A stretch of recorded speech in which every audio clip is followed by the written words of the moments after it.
Brasília chamando. Boa tarde, Álvaro Regal e ouvintes da Cultura FM de Castelo. O presidente Jair Bolsonaro foi submetido a exames de rotina no Hospital da FAB, aqui em Brasília. O check-up durou 1 hora e atestou que o presidente apresenta boas condições de saúde. A punição imposta pela cúpula do PSL ao deputado Eduardo Bolsonaro e a mais 17 parlamentares foi suspensa pela Justiça do Distrito Federal, que considerou que a reunião do diretório partidário que tomou a decisão foi convocada irregularmente. O presidente Jair Bolsonaro, discursando para empresários na sede da Confederação Nacional da Indústria, aqui na capital, afirmou que não existe um plano B para a economia, que o que existe é o plano Bolsonaro. O mundo está acreditando em nós. Vamos aproveitar essa oportunidade, afinal de contas, creio eu, que não teremos uma segunda chance. Não tem plano B. O plano B que tem é o plano Bolsonaro. Faço de tudo para não errar. Se porventura tiver erros, como existe algum desacerto, peço desculpas e continuamos a tocar o barco. Eu não sou a pessoa mais importante do Brasil. A pessoa mais importante são seus 210 milhões de habitantes. O brasileiro tem uma capacidade enorme de criar, de inovar. É um excelente empreendedor. O que ele precisa é ter liberdade, é não ter o Estado atrapalhando o seu trabalho. O Paulo Guedes, a função dele é extremamente importante nessa questão da desburocratização. Está sob o comando dele a Receita Federal. Tem que entender os interesses do Brasil e não de grupos. Acredito que nós temos meios de realmente mudar o Brasil. Por favor, não me encarem como patrão de vocês, é o contrário. Eu sou o empregado de vocês. A operação da Polícia Federal atrás de candidatas laranjas no MDB de Rondônia, terra do ex-cacique Romero Jucá, demonstrou que estava com razão a deputada doutora Soraya Manato quando afirmou que candidaturas laranjas nas eleições de 2018 não foram exclusividade do seu partido, o PSL. A doutora Soraya apontou à época que partidos tradicionais como PT e MDB lançaram 3 vezes mais candidatas de fachada do que o PSL. Segundo apurou a Polícia Federal em Rondônia, o MDB, comandado pelo notório Romero Jucá e seu filho Rodrigo Jucá, destinaram vultosas verbas para candidatas fakes que tiveram depois que devolver as verbas que são públicas para a cúpula partidária destinar a candidatos de sua preferência. Descobriu-se que uma delas, que teve só 9 votos, recebeu e devolveu à cúpula do partido cerca de R$150 mil. Romero Jucá, que perdeu a reeleição para o Senado, e seu filho Jucazinho responderam que as prestações de contas foram analisadas e aprovadas pela Justiça Eleitoral. A Polícia Rodoviária Federal tem que voltar a utilizar radares fixos ou portáteis na fiscalização de rodovias federais já neste final de semana, depois que um juiz federal aqui de Brasília suspendeu portaria do governo federal que proibia o uso de radares. O presidente Jair Bolsonaro havia determinado a suspensão do uso de radares para evitar que fossem utilizados para arrecadar multas.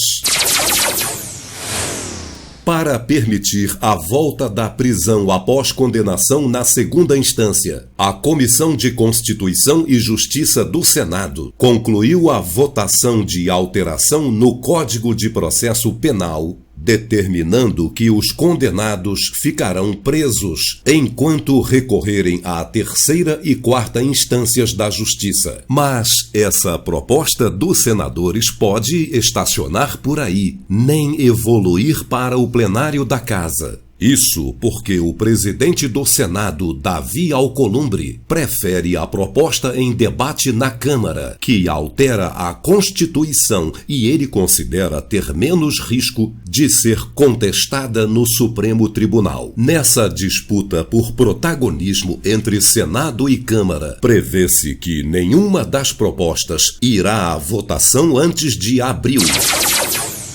O senador paranaense Álvaro Dias denuncia um complô para manter a atual regra que impede que condenados sejam presos antes de esgotar todos os recursos possíveis. Há uma estratégia de protelação que é arquitetada por aqueles que não desejam o restabelecimento da prisão em segunda instância. Isso está visível. É, sem dúvida nenhuma, uma conspiração contra o restabelecimento da prisão em segunda instância. Joga-se para as calendas na esperança de se esvaziar o movimento popular de pressão para impedir que a prisão em segunda instância se consolide com a sua inserção na nossa legislação de forma definitiva.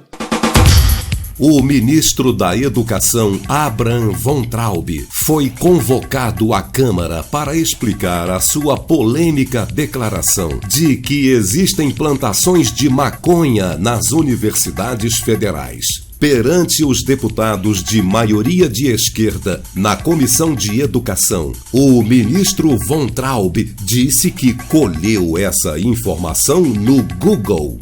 Eu não falei, em momento algum, que a culpa é dos reitores. Eu falei que a situação é tão dramática que há plantações, em algumas. Eu não acusei reitores, professores técnicos. Mais importante é corroborar que não são casos isolados. Isso aqui eu peguei da internet, isso aqui é fácil acesso. É só colocar plantação de maconha em Universidade Federal. PM descobre plantação de maconha em campus da Universidade Federal de Viçosa. Pés de maconha são encontrados em campus de Universidade Estadual de Montes Claros. Polícia apreende pés de maconha na casa do estudante da Universidade Federal do Rio Grande do Sul. Ah, mas é tudo antigo. Tá aqui, ó, 2019. Polícia apreende pés de maconha em canteiros da Unimontes, Universidade Estadual Montes Claros. Vigilantes encontram pés de maconha em Universidade Federal de Santa Catarina. Funcionários encontram plantas de maconha em Universidade Federal Rural de Pernambuco, dentro do campus. Essa cultura que, infelizmente, atacou o Brasil. Isso é um problema. Nós estamos vivendo uma epidemia de drogas. Eu, como